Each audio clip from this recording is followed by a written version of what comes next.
This is an exclusive excerpt from the Stuph File Program with Peter Anthony Holder. Nick Witherill is the CEO and founder of the Biñho Board, which is the newest and most viral finger-flicking tabletop soccer game that you can bring anywhere.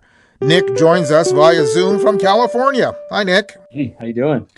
Just tickety-boo. Thanks very much for being on the program with us. So how did this viral sensation, how did this begin for you? And did you think when you first put this together that it would take off this way? I thought that it had the potential to do so. Basically, after playing college basketball, we would play FIFA all the time. And I got really into European football and started seeing these Instagram accounts posting like these South and Central American games with flicking a quarter on a board and stuff like that. And I just thought, man, there has to be like a soccer version. I was obsessed, and I still am, with soccer. And so I went on Google and Amazon. There was no games out there that looked appealing, that just looked quality. And so I ended up just saying, well, I guess there's nothing out there. I'm going to go to Home Depot and make something, because I think, flicking a ball into a goal with very pieces around to navigate in a really quality way would be like a super fun game. And so one day I just went out to Home Depot, Michael's, and built my first one and started posting on Instagram. And all my friends and family were like, what is this game you're always playing? Like, can I get one? And so I built them by hand and sell them to friends and family. And I realized after, making about 10 a day for a while, I was like, okay, I got to figure out how to make this into like an actual manufactured game that still has all the elements of what's making it cool now, but for the mass market. At that point, I knew it had the potential to be massive. The reason why I asked the question about it being so successful is, as I'm sure you're fully aware, even though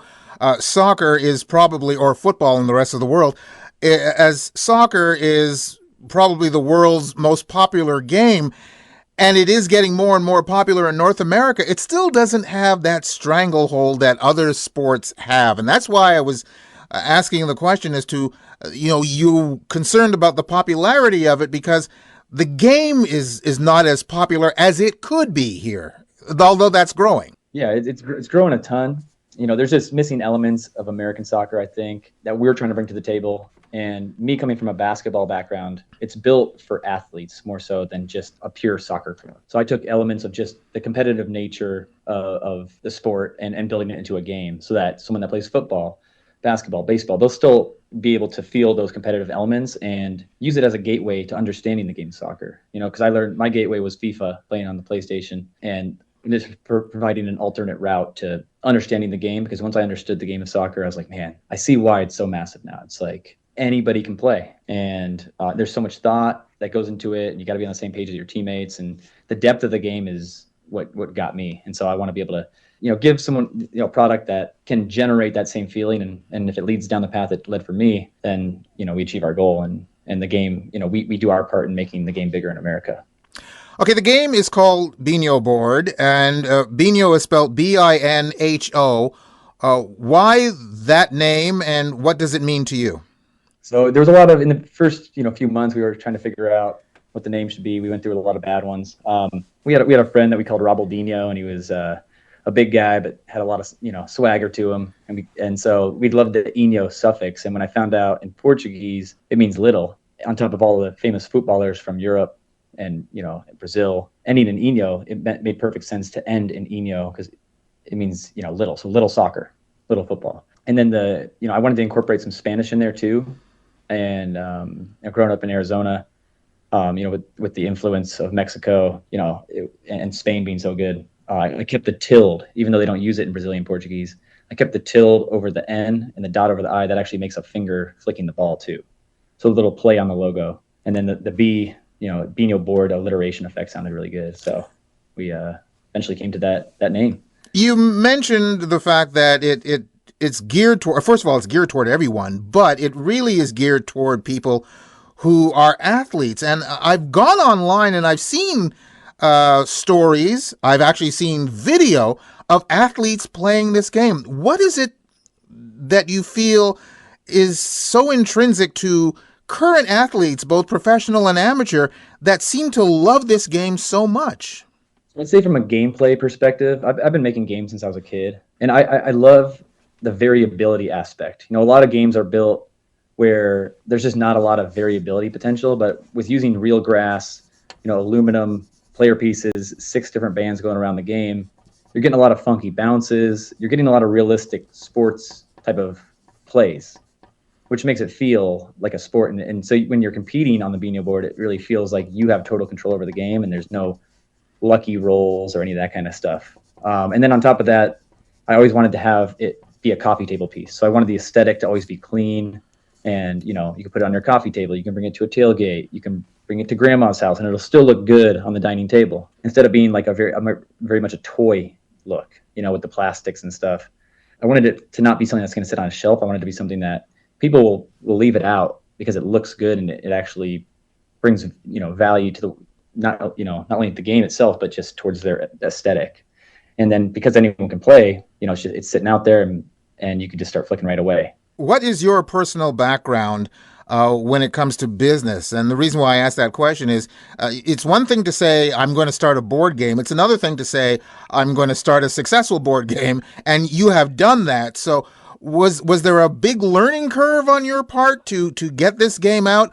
Or was that part of your background that you were able to get over the hump, as it were, in the learning curve and get this game out? I have no experience in manufacturing or board game creation. I've made games, that kind of played into it. My biggest thing is just I knew what I wanted in a career. I knew I wanted to work for myself. I knew I didn't want it to be physically taxing or be something I didn't love to do. And so as soon as I came up with the idea, it was a no-brainer for me. And just being competitive in the fight to achieve what I wanted to achieve helped us have the success that we've had. Not knowing anything about e-commerce or manufacturing or any of the legal side of this business, I had to start from the ground. And so it was a battle and a lot of hard work, but learning has been very fun along the way too, because I've learned so many things that I wouldn't have learned in school or anywhere else really, besides doing it. So yeah, that's pretty much an everyday thing right there, just the continuous battle. One of the things that adds to your success is you've expanded the game to have such licensing deals with organizations, teams like Arsenal, Liverpool, Club America, MLS. What was that like when you first started, for lack of a better term, the dominoes to fall of getting teams and corporations on board like this?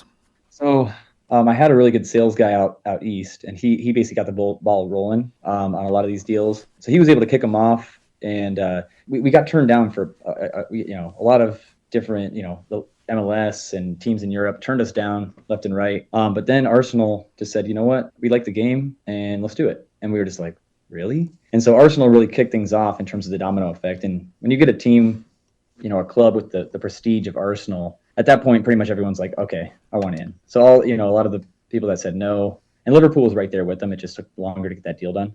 So both those teams are just cutting edge and objective in their approach to the game. And from there, everyone else is like, let's do it. But, we had a lot of those deals, as awesome as they are, they weren't as smooth as they could have or should have been. So it was definitely a lot of learning experience and a lot of expense, let's just say that we've learned how to navigate those licensing waters a lot better now as we go into the future. It's also a game that has a spectator quality to it, not just amongst the people who are actually participating. So dare I ask, do you ever see a potential where there could be a giant league and games being televised, just like video games have a following as far as televising is concerned? Yeah, actually, that's a huge part of our plan is the tournament aspect and creating leagues. So we have 4 big tournaments to end this year. We're going to be hosting, basically 4 big ones every year with minor ones, kind of like a PGA tour, if you will, with the 4 majors, which will really bring out the competitive side of it in the sport aspect. The leagues, just like European football, like the Premier League, we have our own Phoenix Biñho League here that we live stream. And so we have a full standings and whatnot.